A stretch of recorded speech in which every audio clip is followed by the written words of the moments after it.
Laughing Vikings Live. High vibe chats with actors, comedians, and creators, plus stand-up comedy, sketch comedy, and most importantly, you. That's right, join us every Monday for new episodes, and you can be a part of the show on Facebook Live, YouTube Live, and Twitch. Ask questions and interact in the comments, and make sure to share this with your actor, comedian, and creator friends so they can be a part of the show too. Can't make a live show? No problem. You can catch up on your favorite podcast platform and visit laughingvikings.com to find out how you can join the cast and crew. All right, it's time for today's show. Buckle up and make sure you stick around to the end because we have a special surprise for you. All right, ladies and gentlemen, it is Laughing Vikings Live. Happy Monday Fun Day. Let's go.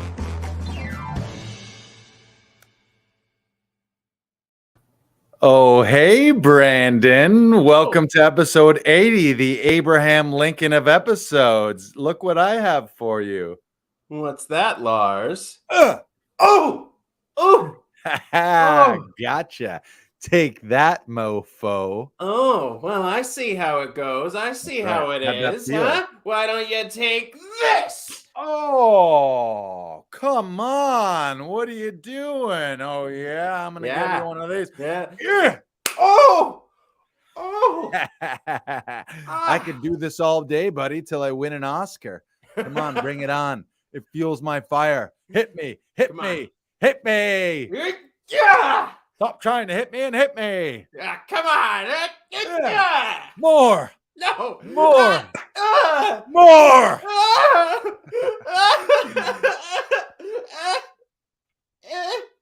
All right. And scene. That was our accurate reenactment of the Chris Rock Will Smith incident. Thank you. Thank you. Yes, Thank you. Where's my Oscar? Hello. Where's my Oscar? Yes. Welcome. This is episode 80. As I mentioned, the 4-score episode, Abraham Lincoln's favorite. And don't worry, Abraham Lincoln gave us full permission to use the word and the phrase 4-score. Yep. We have it written down somewhere. I'd show it to you, but yes, it's not within reaching range.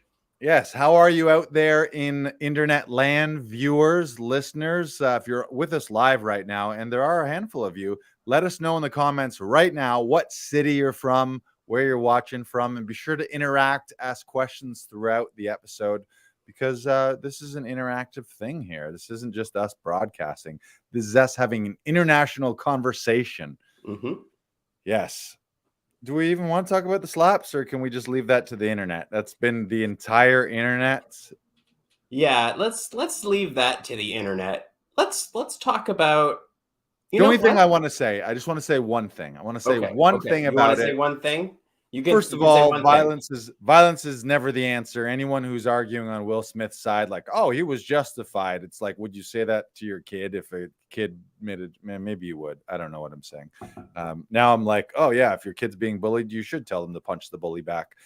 But in this case, it's a celebrity and a comedian, and celebrities, you're millionaires. You just need to sit back and take the jokes. And could you imagine if every celebrity who's ever been dissed by a comedian, by the host of the Oscars or the Emmys, got up and slapped the host? Like Ricky Gervais would have no face skin left. He would just be a bloody skeleton face from so many slaps. I mean, Lars, like as a comedian and as a host, if someone did come up on stage live, how would you react? It's terrifying. It's the worst thing ever. I've never had people like approach me physically, but like where I thought I was threatened. But I have seen people come like look like they're walking to the stage.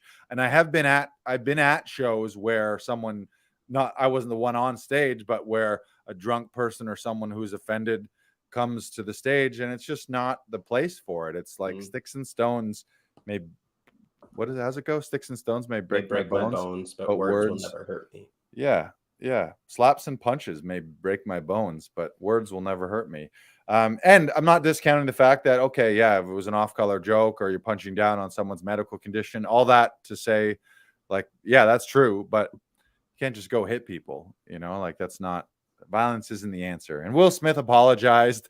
The hilarious thing is everyone's talking about this, and they were probably at a Bel Air mansion partying it up in the night with millions and millions of dollars. So it's like none of them are so hard done by that they're like, oh, woe is me. It's like he's celebrating an Oscar. Chris Rock is still Chris Rock at the end of this.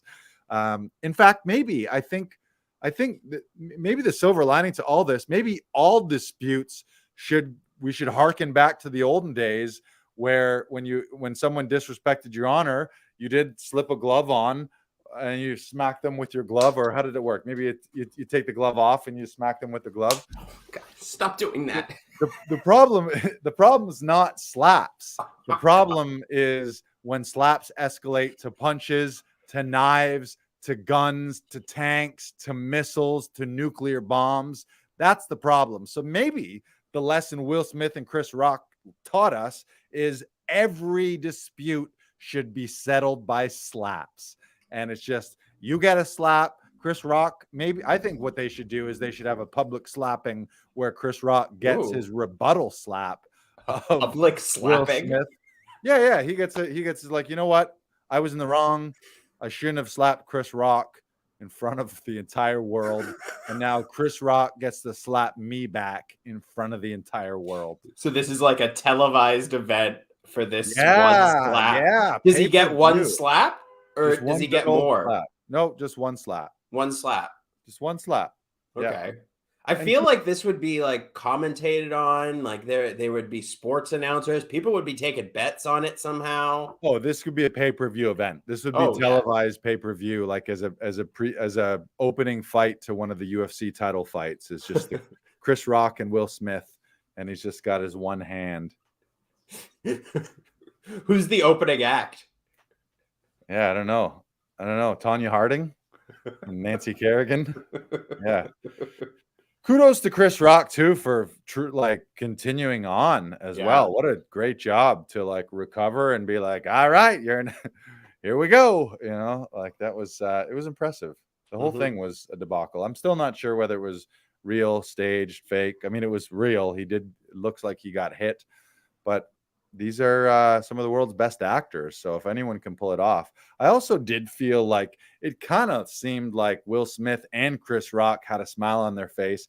And Chris Rock, as Will Smith is approaching him, he had his hands behind his back and he kind of leaned forward like, hey, you want to slap me in the face? Like it was a little like, hey, you want to, here we go. Slap me in the face. Hit me. There you go. If you watch it in slow-mo, he was like, he didn't back away. His hands didn't come up. Like, why the fuck is Will Smith approaching me? Is Will Smith coming up here to handshake me and give me a high five? I don't think the first thing anyone would think of when someone's approaching them like that they're going to get slapped. Right. Especially on live TV. Right. And so I don't know. It seemed, I feel like you could justify that as like Chris Rock was leaning into thinking Will Smith's going to tell him something or like say something to him. I think they both decided. I think it's 50-50 that Chris Rock, I don't think it's a massive conspiracy theory where the entire Oscar production was like, you know what we're going to do? I think the likeliest of conspiracies is a 2-person conspiracy, maybe 3 if you include Jada. And they were like, you crack a joke, we're going to be laughing about it. I'm going to come up and give you a slap in the face. It's going to be this big thing. We'll make all the headlines. We'll steal all the thunder from all these brilliant movies and brilliant actors for our vaudeville slap fest here. Yeah. Well, that was a lot of talking about a slap that we said we weren't going to talk about. So there you go. Let's move on. Thank you, Will Smith, and thank you, Chris Rock, for giving the entire world something to talk about other than global war. Yep. Thank you. And now back to the war. Do you want to get into some client shout outs, Lars? Yes, we should. Of course, we're here every week at Laughing Vikings Actor Audition Club. And what do we do here? We help actors rehearse and record professional auditions via Zoom and in studio without having tech troubles, without having to bug your family and friends, so that you can book more roles in TV and film. And we do that every week with dozens and dozens of actors here over the year. We've done it hundreds of times, thousands of times since we've been in existence. And thankfully, we get some great shout outs and some great reviews on Google. And you got one that you pulled up here. You can go over this one, Brandon. Yes, this is from Biggin Nem, also known as Nem Stankovic. He did a session with Lars last week. He says, helped me tremendously with my first big audition, provided great notes, direction, and produced the whole audition and sent it off to my agent and myself. Easy peasy. Learned a lot in the process. Will definitely be back for bigger auditions. Yes, yes. I love that he used the phrase easy peasy, lemon squeezy, easy peasy, Febreze. That's he's got his nickname there, Biggin Nemania, but Big Nem Stankovic. One of my favorite things about running sessions is we get to meet actors that I've never met before. It was his first time in the studio. His agent recommended that he come here to get a high quality tape. It was a very big audition compared to some of the other ones that he's been getting. And he's 6'9". He's originally from Serbia. And this is the thing I love when I meet new people. I was like, I want to know your whole life story. How did you start? Where did you come from? Who are you? He's 6'9", originally from Serbia. He got a basketball scholarship to a university in Chicago and then later in Chattanooga, Tennessee. And his program that he was studying was filmmaking. So he's a filmmaker as well, and then has transitioned to doing on camera. He's done some stand-up as well, but great guy, but huge. And he was playing the role was to play this huge guy. But yeah, he was great. And he told us about a documentary that he's putting out. It's not quite released, but it's a real life version of the 40-year-old virgin. He's got a buddy of his who is a real life 40-year-old virgin due to family and religious reasons, sort of being a little overprotective for those reasons. And he took him on a cross country jaunt over the span of 8 years to like show him the ways of wooing the ladies. And apparently you'll have to find out whether he's still a virgin or not. But shout out to Nem Stankovic. Also, great name. Nem Stankovic from downtown. Oh, yeah. That's 3 for Stankovic. Oh, boy. Stankovic. He's on fire. Right? You and Nem should get into a 3-point competition. See which one of you is better.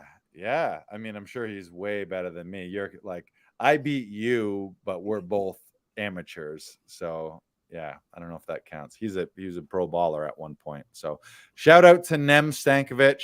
Yeah, he was really fun to work with, easy to work with. And immediately we vibed and gelled, and we were already talking like, yeah, we should collab. And he also does a lot of sketches online as well too. So yeah, lots of cool stuff. It's great. Amazing. Got another one here? I do. We got one from Chris George. Do you want to read this out, Lars? Yes. Chris George says, ask for Brandon Knox. That guy is a coaching god. Oh, so helpful and friendly. Always has amazing insight to help me focus on the character instead of the camera. Cannot recommend it enough. Yes. And Chris is a friend of yours. You guys have worked together in the past. So yeah, I'm sure you guys have great chemistry and vibe well together. So shout out to Chris George. Oh, yeah. He has his own YouTube channel called Room and Board. He reviews and talks about different board games, a lot from Kickstarter. He's a huge board game fanatic and absolutely one of the greatest people you'll ever meet. I love Chris George. Fantastic person. I play games with him all the time, and I never get bored of him. So he is one of the best. In a weird synchronicity, isn't there an NBA basketball player called Chris George, or is that Chris Paul? There is a basketball player called Chris Paul. I don't know if there. I'm not sure if there's a basketball player named Chris George. All right. Well, that was 30 seconds of my life I want back then. You probably wasted anyway. Please edit it out. What are you talking about? I don't waste any time. You're saying I waste time? No, that's all right. I made a quote. Never mind. It's a Simpsons quote. All right. This is a great one. I love getting these, by the way. So thank you to all of our clients who take the time to leave these reviews. They are really helpful on Google and on Facebook. And this is one of my favorites. I get little emails. My phone blows up with notifications from Google, and I get to read them and be like, "Ooh, Brandon's going to love this one." So Tim Daniels gave us 5 stars 4 days ago. He says, "Yesterday was my first time getting professional assistance with a self-tape, and it was better than I even imagined it. Brandon Knox, on top of the fact that he's got years of experience backing his excellent service, he was just as invested in the scene and understanding the scene as well as your character to find great choices, gave great direction and suggestions for you to play with. And I imagine that Lars Classington is bringing his own brand of excellence to work that they do there as well." I like how he gave me a shout out as well. They want to remind you of the fun there is to be had while at play. And clearly, I can't say enough good things about what goes down there. Boom. That was great. And I love, one of my favorite things about these testimonials and reviews is when their idea of what we're attempting to do comes across. And because we've talked about that so many times. We talked about it at Audition Hero, how we are invested and we do treat our clients' auditions like our own. Often they're people we know they're friends of ours. We know their family and their wives and their kids. So we are invested in their success and we want them to do well and we want them to book the role. And that comes across here. So kudos to you, Brandon, for doing a great job with Tim. And then the other thing is that we have fun. We had that conversation as he was leaving. He was like, "That was really fun. I had a lot of fun." And that's often the note that we get as people are leaving. They're like, if I'm not running the session, I'll ask them as they're leaving. I'll be like, "How'd it go? Did it go well?" I'll be like, "Yeah, it was really fun. He was so fun." And I hear you guys laughing back there. I hear you guys watching the replay on the monitors, both laughing back and forth. So, and we remind people, and our coach Tom always reminds us. He says, "It's called a play. It's not called a serious. It's called a play."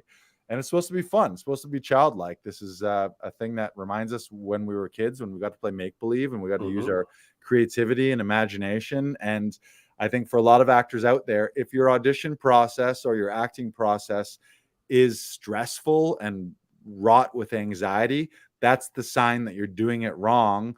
And you need to fix something internally in your mentality, and or go to somewhere where you can get help, because I think a lot of that stress and anxiety comes from the fact that actors are worrying about tech. They're worrying about camera and lights and moving their shuffling around their living room, or having to bug a family member or a friend who's not an actor.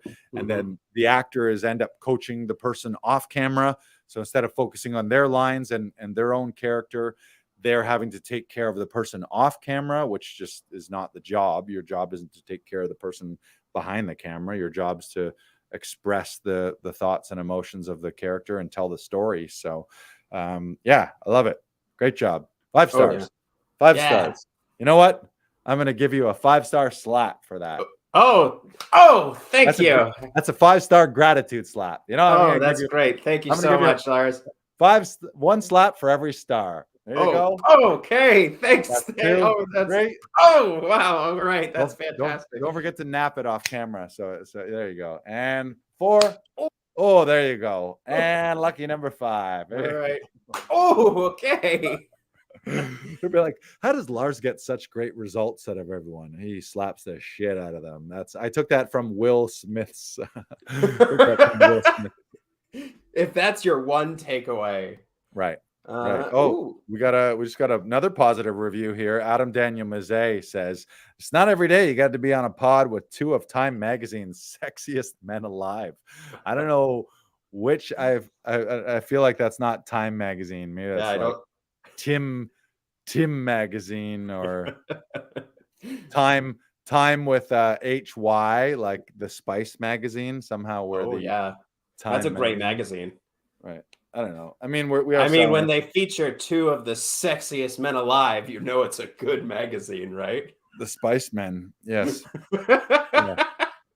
Thank you, Adam. Thank you. It's true. You. No, you know what? We should just take that compliment. I take all it back. Yeah, it is not every day you get to be on a podcast with 2 of Time Magazine's sexiest men alive. You're welcome. I mean, you're welcome. You're welcome. We earned it. Yes. Should also just take a minute for those of you who missed our 3-day workshop, Audition Hero, where we shared how to up-level your audition process and step into the dream role that you've always been waiting to get into. God, you ever start a sentence and you're like, I don't know where this sentence is going. I'm just running into a wall with this sentence. What I mean to say is if you missed our 3-day workshop, Audition Hero, don't fret, my friends. You can get instant access to the 3-day replays. Go to laughingvikings.com/audition hero, and you can get instant access to all 3 workshops. It was an amazing event. We had actors from all over the world, from the States, from Canada, from Mexico, from UK, from Portugal, from Iran. And it was an incredible event. It was very inspiring. So if you're looking to up-level your audition process, and if any part of you is struggling with your self-submit auditions, go to laughingvikings.com/audition hero, and you can go right now. I'm giving you permission to leave the podcast.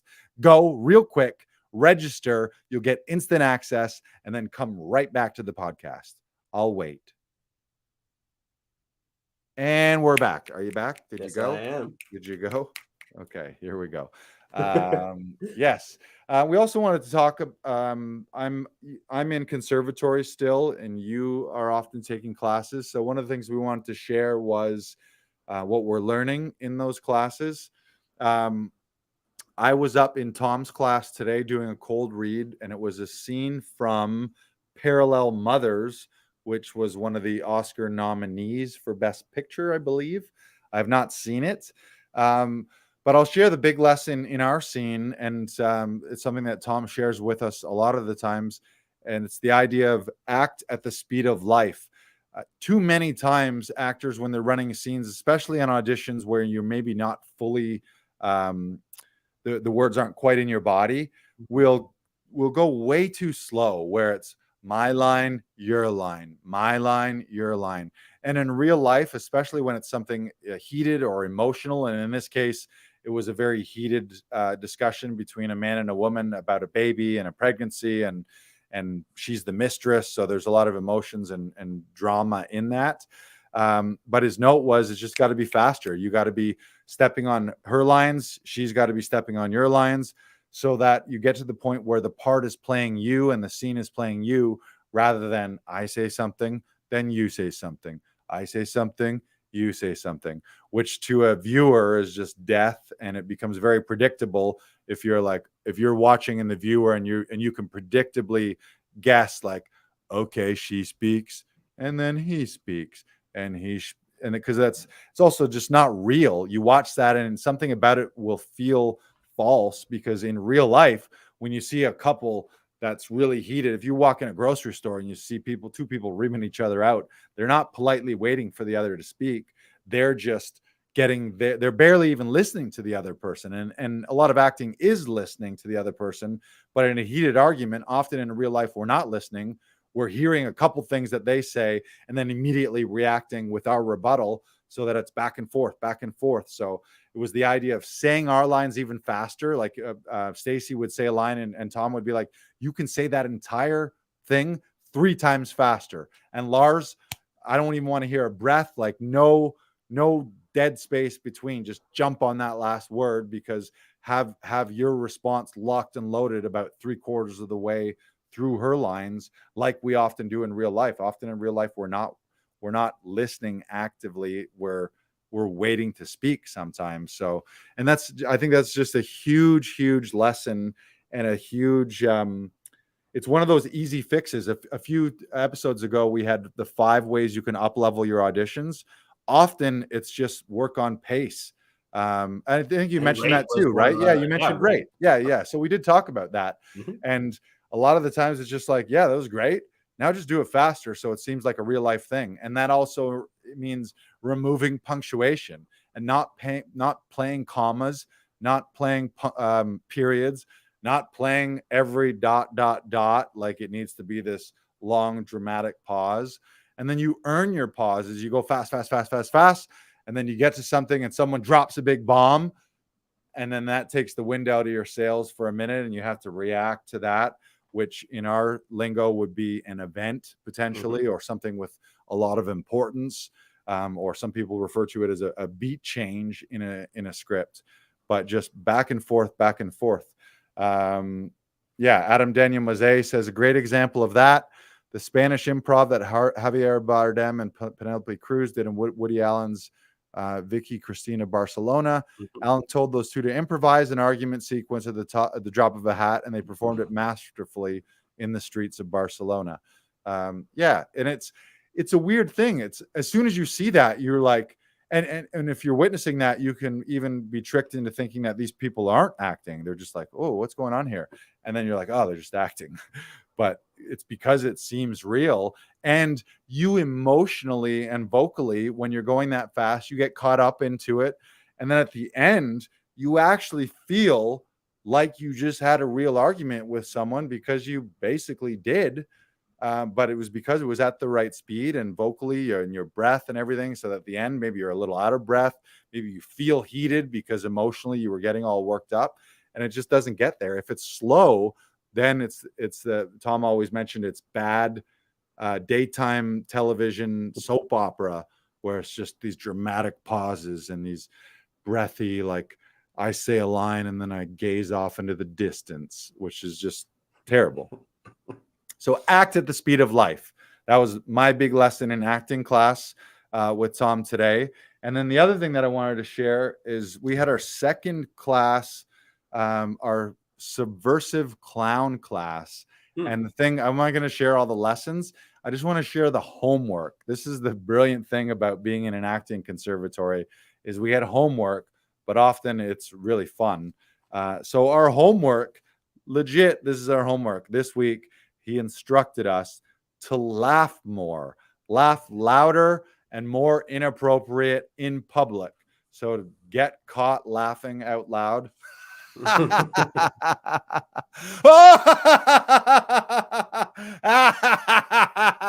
Feels good. Feels good. And he said, and I love this one because I do it already.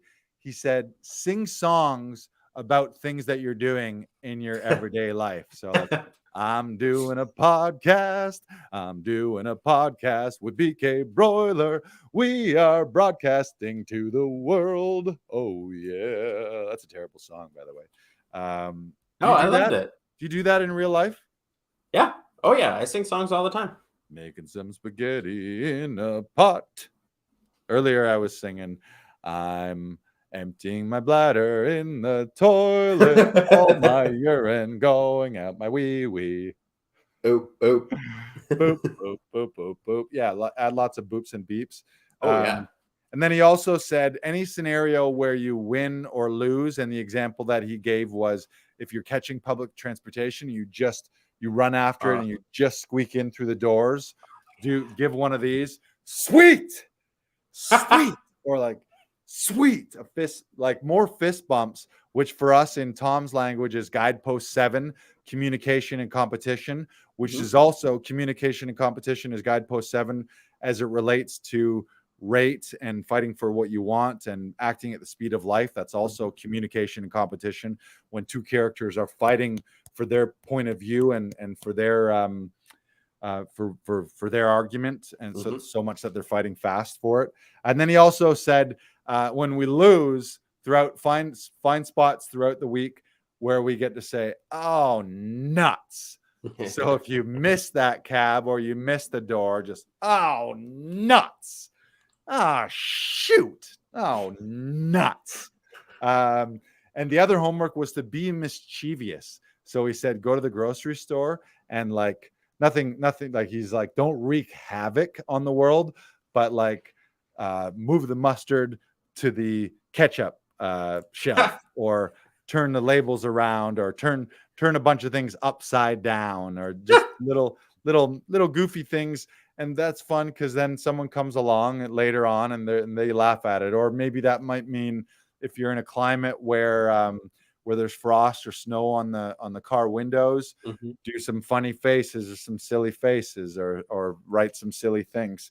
And then the other example was, don't turn around in the elevator. So just walk into the elevator and be like, floor 7, please. And just stand facing everyone in the elevator. Okay. Yeah. Okay. And So that it's was, basically like a test to get you used to embarrassment, and so yeah, you're not it worried was, about it. yeah, the idea was be a little more irreverent to societal norms, and the big lesson is like society and life in general is saying be small and don't act out. But if you want to be a performer, the whole point of that is to act often bigger than life and larger than life, and to step Mhm. out of your comfort zone, and to not be that person who just steps in line and just keeps their head down and just blends in with everyone else, which we really are taught to be that way in society. Mhm. And also to spread, he did also say, in a positive way. So that's, you're spreading joy, and like, how fun is it when you were like, yes, I did it, and then all of a sudden you're like high-fiving people and people are cheering you on. Like, that's fun. It's fun to do. So I it's, wanna add to that, just for anyone listening right now. I want you to be ultra polite to anyone you meet. Ultra polite. I'm talking like pleases, thank yous, helping anyone. yes, Be more observant in your yes. everyday life. If someone needs help lifting something up, go help them lift it. If someone's struggling to get down out of the subway or like out of the bus or something, go help them down. I love this idea. It, That's a it fantastic homework thing. it feels really good when you do things like that. I mean, you're talking about paying it forward and being kind and opening a door for someone, or even complimenting someone. Just be Yeah. like sweet jacket, man. Like, Hmm. just like, and that's also like dialing up the love. When you see something that you love, actually express it. Or you see something funny, tell the person, oh man, that was hilarious. Or even catch people doing those things. Catch someone, you see someone open the door for someone else, and then you walk by like, man, that was really nice of you. Like, thank you for Yeah. doing that. You just made the world a little better place. Yeah, it's contagious. Thank you, And, Brandon. Thank you, Brandon. I just want to say thank you. One of my favorite thing is thanking people for thanking you. So say thank. oh, So I'll oh, say, thank you, Lars. oh, thank you for thanking me, Brandon. Oh, well, thank you for thanking me for thanking you. Oh, Brandon, that's so nice of you. I just want to say how grateful I am that you would thank me for thanking you for thanking me for thanking you for thanking me. Wow, Lars, this has made my day. Thank you for thanking me for thanking you for thanking me for thanking you. Mm. And Brandon, I am just so full of gratitude that you would take the time to thank me for thanking you for thanking me for thanking you for thanking me for thanking you for thanking me for thanking you. Lars, thank Oh. you. See? See? I already feel better. I'm going to cry in a podcast again here. We got more comments from Adam Daniel Mazet. He says, I love Tom and I haven't even met him. The man sounds like he's more hoots in an owl commune. Yes, and that actually, that homework wasn't Tom's class. That was our clown class, which is another instructor, Chris, and I'm going to butcher his name.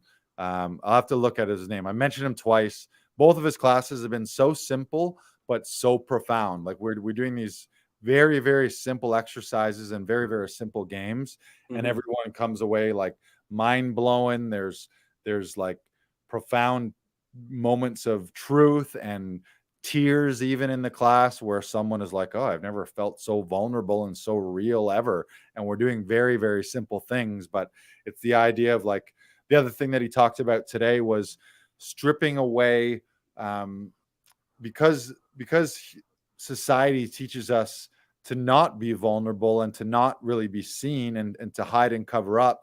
We do. Oh, speaking of Ooh, covering up, Blur. the blur is Great back. to see you, Blur. Yes. Hang on one second. Any words of wisdom, Blur? Just keep moving fast so nobody Keep sees you. moving fast. I love No, it. no, I love that's it, Blair. You always come come on on. here and give such words of inspiration. I'm And for me, I'm profoundly grateful whenever you show up, Blur. I was Oh, what literally up, Lars? I You was miss Blur. literally oh, he was here. I was literally making the opposite point of, the point was be seen. So the exercise, we had to introduce ourselves and say a few facts to us, but he wanted everyone to just stand up, open, like no holding your hands, no extraneous movement, no looking away when you're Hmm. thinking. So you just had to maintain eye contact, look at everyone, be open, no funny twitching or no crossing your legs or no scratching your head, like and if things came up, like if you started to get snotty or if your eyes started to leak, our instinct is don't be seen. I don't want that to be seen. But he was just like, sit in it, be there, be seen, be open. And it was like it was profound. Like both of his classes, we all walk away and we're like, what even was that? But it was amazing. Yeah. Shout out to him. Chris, it's like Tremanian or Trevantian. Yeah, I'm butchering. I don't know. Here, I got to look it up because it's bugging me now. I got to hang on one second. Talk amongst I think it's interesting what you were saying because it comes back to something we were talking about earlier before the podcast, Lars, and that comes with trust, because you have to trust your other castmates that you're working with. You have to trust the crew that's on this movie. There's so much trust involved in being vulnerable. And I'm reminded of a quote that Tom likes to say, actors need to get comfortable with the uncomfortable.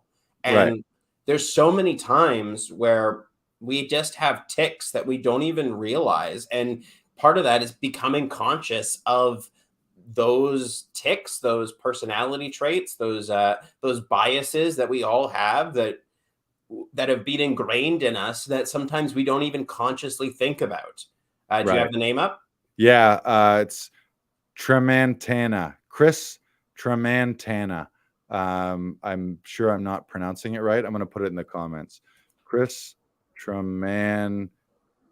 He's got a great resume and tons of training, and his classes are great. But it's exactly what you were saying, is just trusting that you're enough, trusting that you can be seen, and being also is the idea of being generous and selfless enough to be seen and to bear yourself and not hide and cover up. But like that was the big thing he was talking about. And I do it. I mentioned it last week.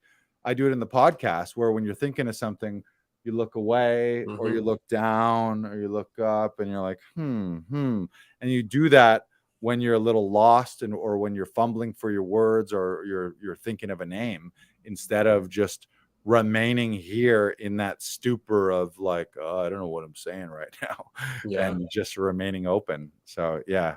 Shout out to Chris. We've only done 2 classes, and I think we only have 7 or 8 with him, and both of them have been mind blowing. And for something as in your head, you think that clowning is just going to be the silly, wacky, like put red noses on or something like that, and it's not at all that. It's been quite profound, but also really fun too. So fun. Yeah. When I was working on clown in school, I always found it to be like a more freeing viewpoint, and viewpoints itself is very freeing to begin with. So it was a lot of fun to do. And we had our red noses. We got them like plastered, and like they were molded to our nose, and it was really cool. And in our warm up, one of my favorite things that we occasionally do it in a voice and speech class, I think it's called Gurning. Is it called Gurning? It's like a facial exercise where you get real small. So you basically like scrunch all your face, like almost like a lemon. Yeah. And then you make real small noises. So you go like, and then you go as big as possible. And then you go, So it's like you try to like physically, like without using your hands, peel your face off, like you're peeling a lemon. And then like you're pinching a lemon into it. And it's so fun. What a bunch of idiots we are, eh? This is great. If you're not an actor right now and you have some desk job that you hate, this is what we get to do. I literally spent 5 minutes going Right.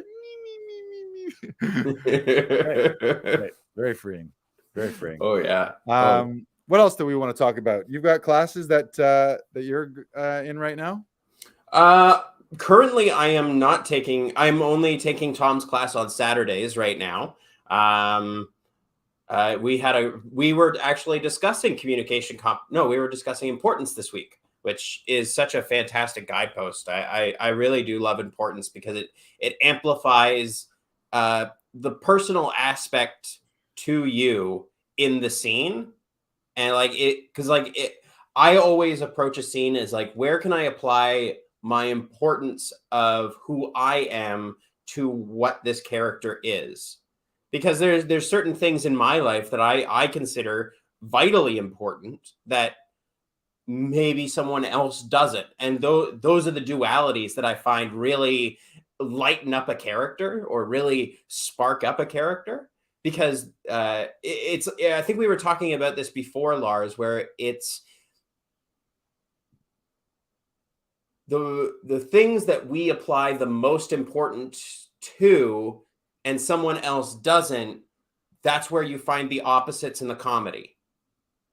Did we talk about this before? I'm not sure in those words, but that makes sense. Yeah. And I mean, opposites is Right. born Yeah, of comedy. like an example where if someone is someone missed a bus that comes every 7 minutes, but they're freaking out like this was the most important bus, or they like their coffee just so, and so when it doesn't come the way they want it, it's a catastrophe. It's the end of the Yeah. world. Like you see a lot of that in like Seinfeld, for example, where it's all these really mundane things, but the characters care so much about them. And I think that's a big part of importance is in a scene, just care more. It's visually as an audience, you want to watch someone who is invested in a situation, and this you often hear it as stakes, raise the stakes.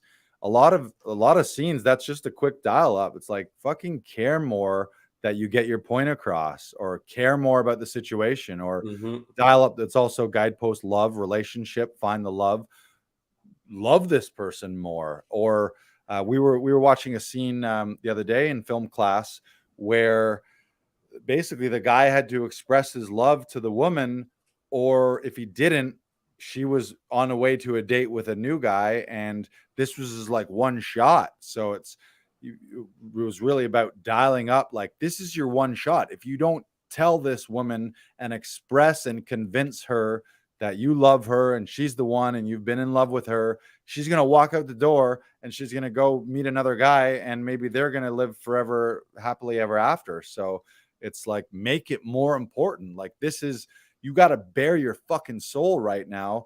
Otherwise she's gone and it's over. This is your one shot. And that relates to Stella Adler's quote of no film or play happens on a normal day. It's always on an extraordinary day with under extraordinary circumstances.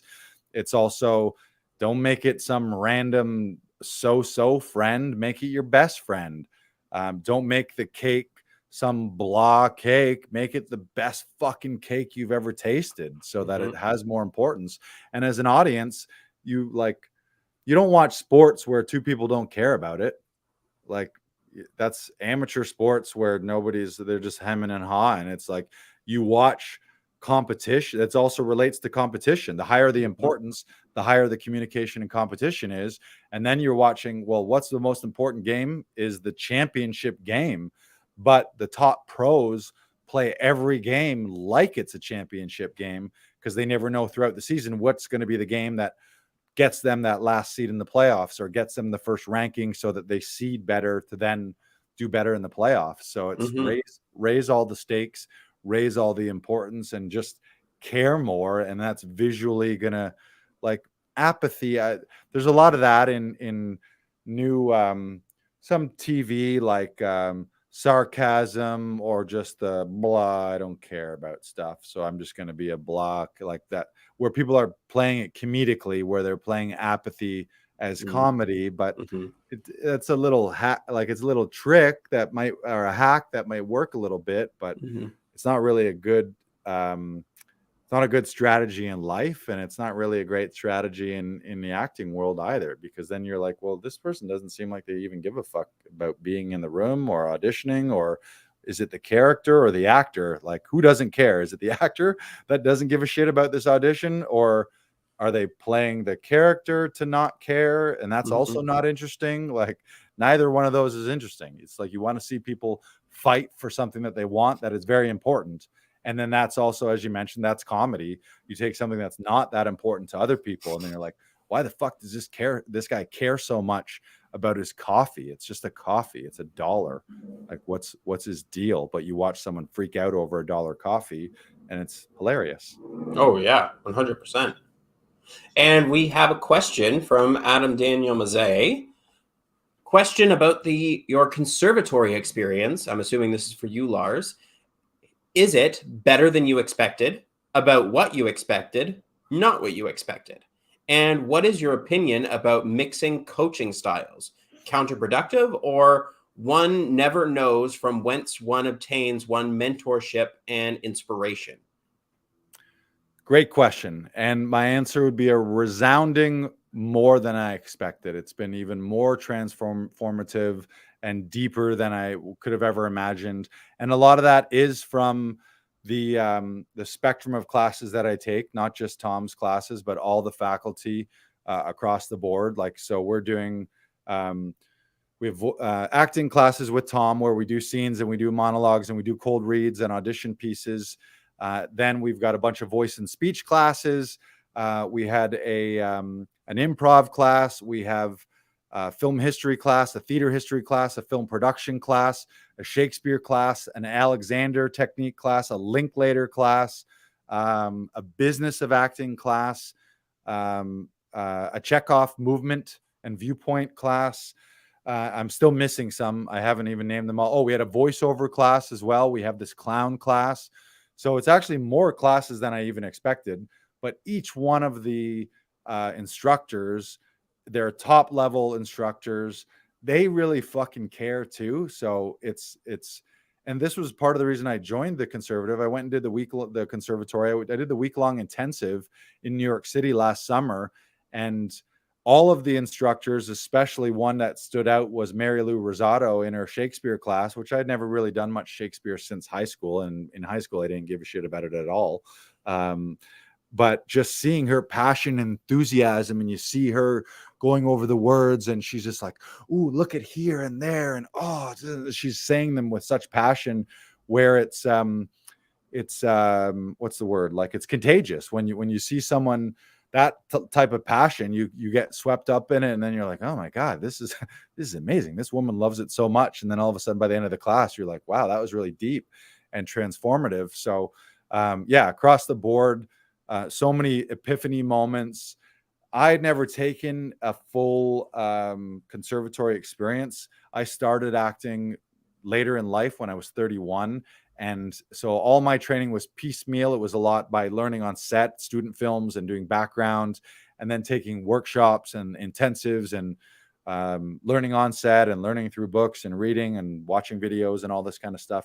But I'd never done one full, all-inclusive, all-encompassing program, which was causing me, or I was anticipating it to eventually cause me to have some imposter syndrome eventually, where I knew, like, the further I go in this field, I'm going to be eventually acting across people who have been to Juilliard and been in the Royal Shakespeare Company and have studied and studied and studied with all these greats.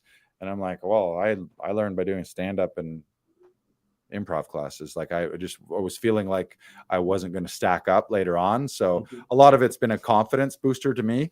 And just going deeper. I think anything you care, if there's something that you care about, this is my advice to everyone, no matter what it is, whether it's acting or not, just go deeper, peel another layer off the onion, go deeper, go deeper. If you take someone's introductory class and you like it and you like them as an instructor, be like, I like that. And I was just getting the intro, like the get a taste teaser class. What about the full class? What about the week-long class? What about the month-long class? What about the year-long class? And that was my thinking with Tom. Is I always really connected with him at the workshops and the Saturday workshop, and then the intensive. And I was like, I'm loving learning from him, and I am deeply affected and transformed by a day with him and a few hours with him. So it's like, how can I not be more affected by going more? And part of that is just when you invest in something as well. It's one of my business coaches, James Wedmore, says the transformation begins with the transaction. So I also paid a lot of money for this. So when you invest in it, then all of a sudden you're like, oh shit, I better show up, and I better like work and put in the time and put in the energy and the emotions to it. So that was a big part of it to me. And to answer your question there, what's your opinion about mixed coaching styles? I'm going blurry here again. Let me see if I can fix myself. Well, you guys are going to have to deal with it. I'm just going to stay here blurry. There we are. I think it's great. I think you do. It can be a challenge if you ever hear contrasting opinions, but that's also life. Throughout all of life, you're going to hear different things from different people, and part of becoming your own human being, and as an actor, what are we? We're becoming professional human beings. You have to start discerning what works for you, and it's not about one person having the be all and end all technique and opinion, and the one way. It's, you take pearls of wisdom from different people. You figure out, you know what, that really resonated with me. I really like that. I really connect with that style. And you take from them, and then you can amalgamate it. So at the end of your life, you have your own opinions on life and your own beliefs and philosophies. You're not taking anyone's own coaching. It just says the be all and end all dogma and everything else is garbage. And I think that's a bad way to live your life. So you got to sort of take everything with a little bit of grain of salt. But when you really connect with someone, connect with them and lean into it. And that's how I feel about Tom's teaching and the technique and the structure of guideposts, vocal variation, and viewpoints, and 4 agreements. It is a really all-encompassing technique that I find works in every scene and every scenario, more than other techniques I've learned and heard about and studied, where it was just like, sometimes it works, sometimes it doesn't. It seems he's the closest thing to working all the time, and it's because it's a mix of science and art, or it's he talks about it being the physics of performance, if that makes sense. So that's my long-winded answer to, it's been 2 thumbs up conservatory experience. I think, and it just comes down to invest in yourself, invest in your training, invest in your growth, invest in your learning, whether it's with Todorov Conservatory or any other training. Just go deeper, train hard, keep learning. And I love what you said about no coach is the be all end all.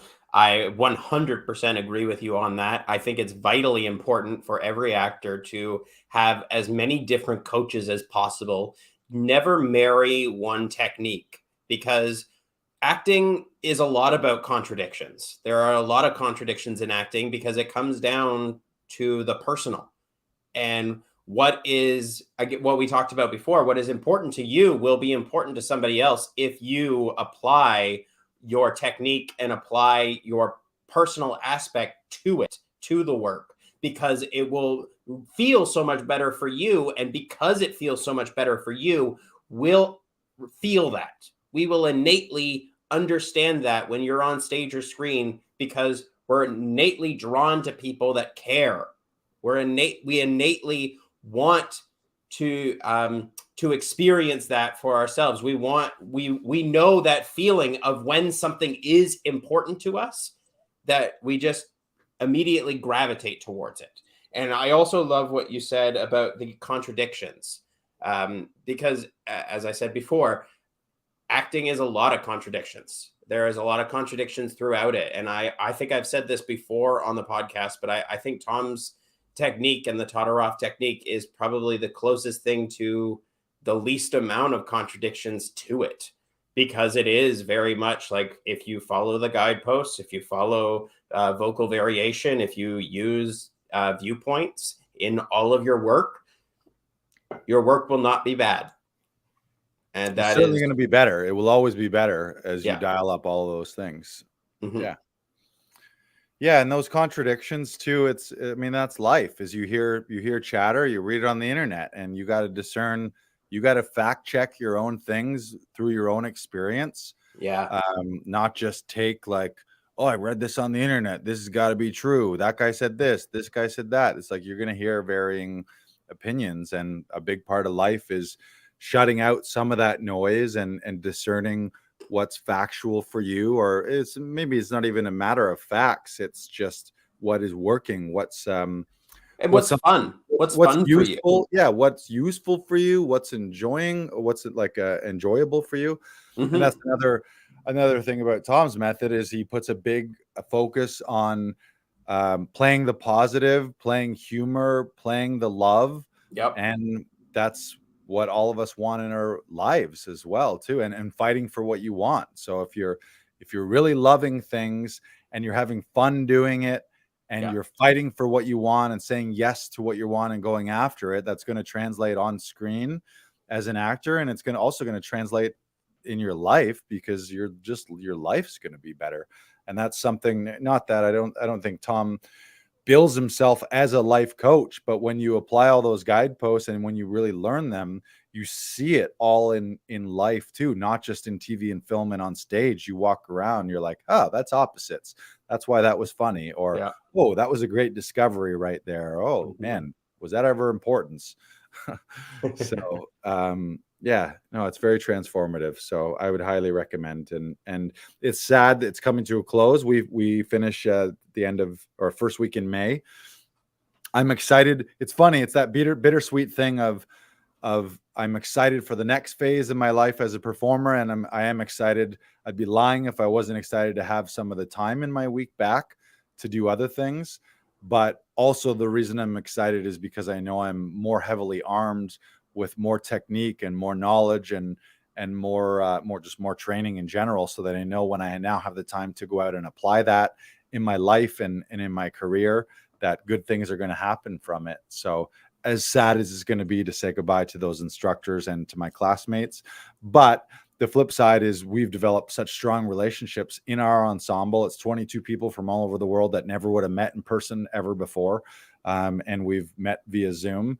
And the instructors are brilliant too. And every one of the instructors, when they finish the class, has said, you can email me, you can text me anytime you want. Like, consider me a resource for your entire career. I'll always answer your emails. So it's not like you paid for this course, and if you don't pay me, I'm not going to answer your question. Everyone has been amazing by saying, like, this is now a lifelong relationship, and I'm a resource that if you ever need anything, reach out and I'll do my best to reply and help you out wherever you are in your career. So it's been brilliant. That's amazing. Yeah.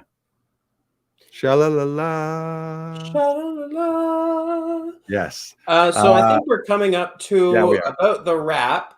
Yep. But before we go, Lars, do you want to tell the people all about Comedy Alley? That's right. We are coming up to season 2 of Comedy Alley here at Laughing Vikings. If you were here last summer, you saw some incredible performances in our intimate rooftop alleyway. It's weird to even explain it. I still don't know a good way. You have to see it to believe it. It's like coming through the wardrobe and all of a sudden you're in Narnia, except there's a comedy show instead of an ice queen and a king who's a lion.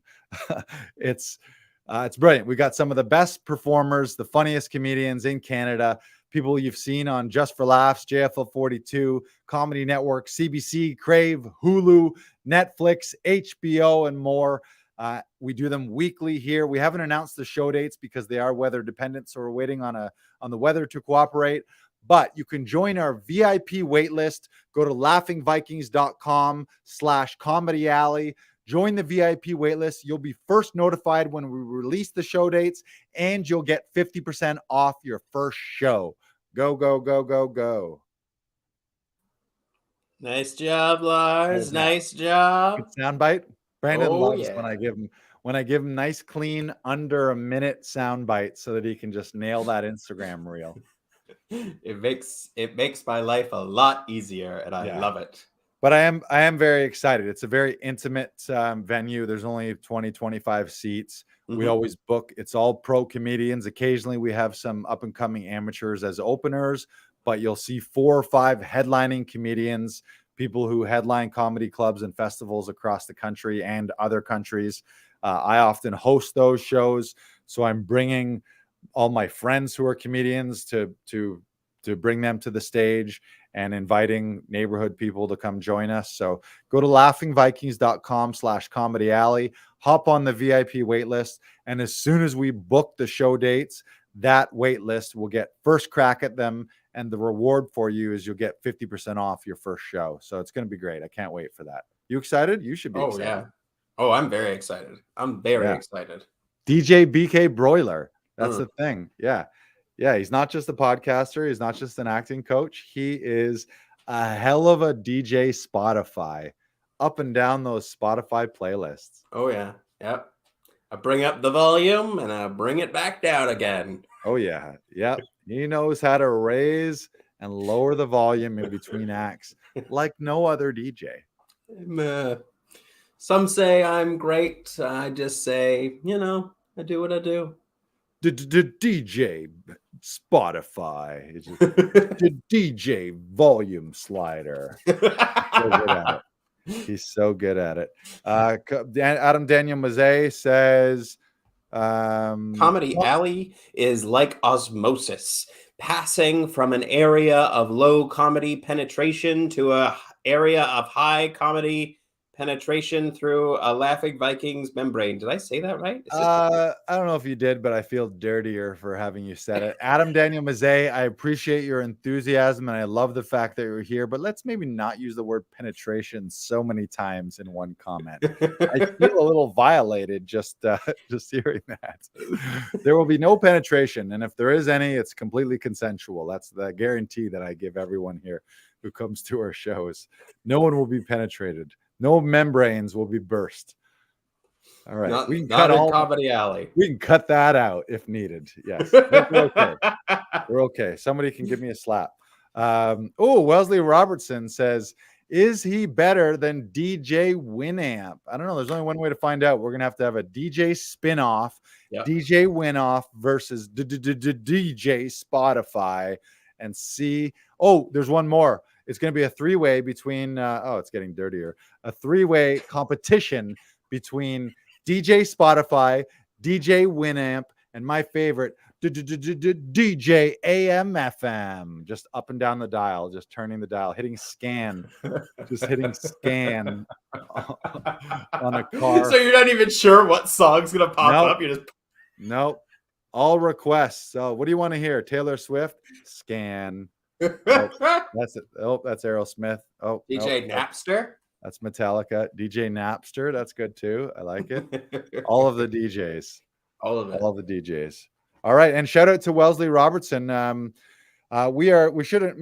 announce this too. For those of you who are members here at Actors Audition Club, we've got our monthly members meeting, which we do on Zoom, where we get all our members in a Zoom scenario where we share news and updates. We share success stories. We share resources. It's an opportunity for members to ask us questions, specific coaching questions, specific training questions, to make suggestions on how we can make the membership and how we can make Actors Audition Club better for the members, and just hang out and have a little fun. So we're going to do that in about half an hour at 7:30. We're going to hop on a Zoom with members. So Wellesley, hope to see you there.